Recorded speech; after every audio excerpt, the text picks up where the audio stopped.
সিলেটের একটি রিসর্টে অসামাজিক কার্যকলাপের অভিযোগে ভাঙচুর অগ্নিসংযোগের ঘটনা ঘটেছে।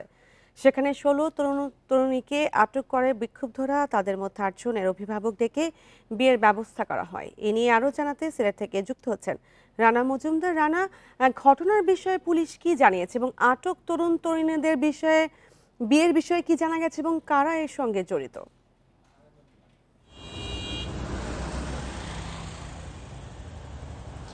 দেখুন, আসলে সকাল থেকেই এখানে অবস্থান করছি। যেই রিজেন্ট পার্কটিতে এই ঘটনাটি গতকালকে ঘটেছে এবং আমার পেছনে এই পার্কটি নিশ্চয়ই দেখতে পাচ্ছেন।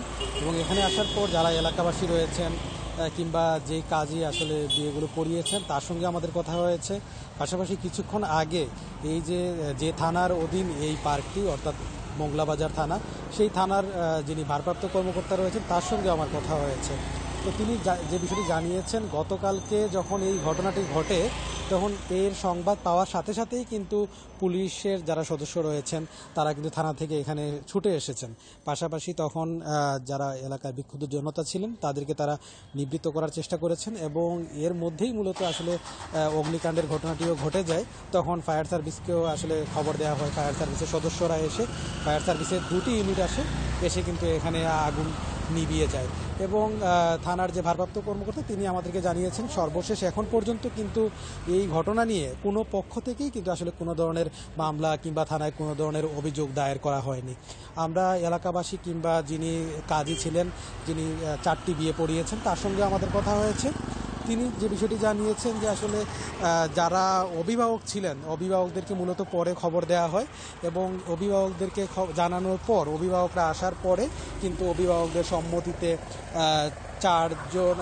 8জন তরুণীর কিন্তু বিয়ে পড়ানো হয় এখানে, অর্থাৎ 4টি বিয়ে সম্পন্ন হয় এবং 3টি বিয়ের আসলে কাবিনে কিন্তু 10 লাখ টাকা করে রাখা হয় এবং একটি 12 লাখ টাকা করে রাখা হয় এবং এই সব কিছুই মূলত হয়েছে তারা বলছেন যে অভিভাবকদের এবং যারা তরুণী ছিলেন তাদের সম্মতিতে।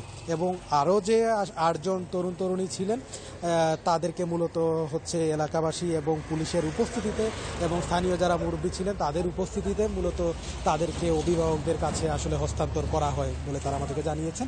এবং এলাকাবাসীদের অভিযোগ যে আসলে এখানে দীর্ঘদিন যাবৎ কিন্তু এ ধরনের অসামাজিক কার্যকলাপ এখানে হয়ে আসছে এবং সেই কারণে আসলে এলাকাবাসী অনেকটাই বিক্ষুব্ধ ছিলেন এবং তারা নানা সময়ে কিন্তু তারা এলাকার লোকজন, এই পার্কের যারা কর্তৃপক্ষ রয়েছেন তাদেরকে জানিয়েছেন, কিন্তু কোনো ধরনের সুফল কিন্তু কখনোই পাওয়া যায়নি এবং যার পরিপ্রেক্ষিতে গতকালকের মতো এরকম একটি ঘটনা ঘটলো।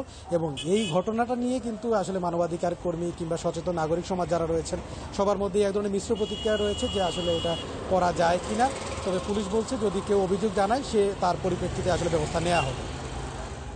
জি, সিলেট রিসোর্টে অসামাজিক কার্যকলাপ ও ভাঙচুরের ঘটনার বিস্তারিত জানাচ্ছিলেন সহকর্মী রানা মজুমদার।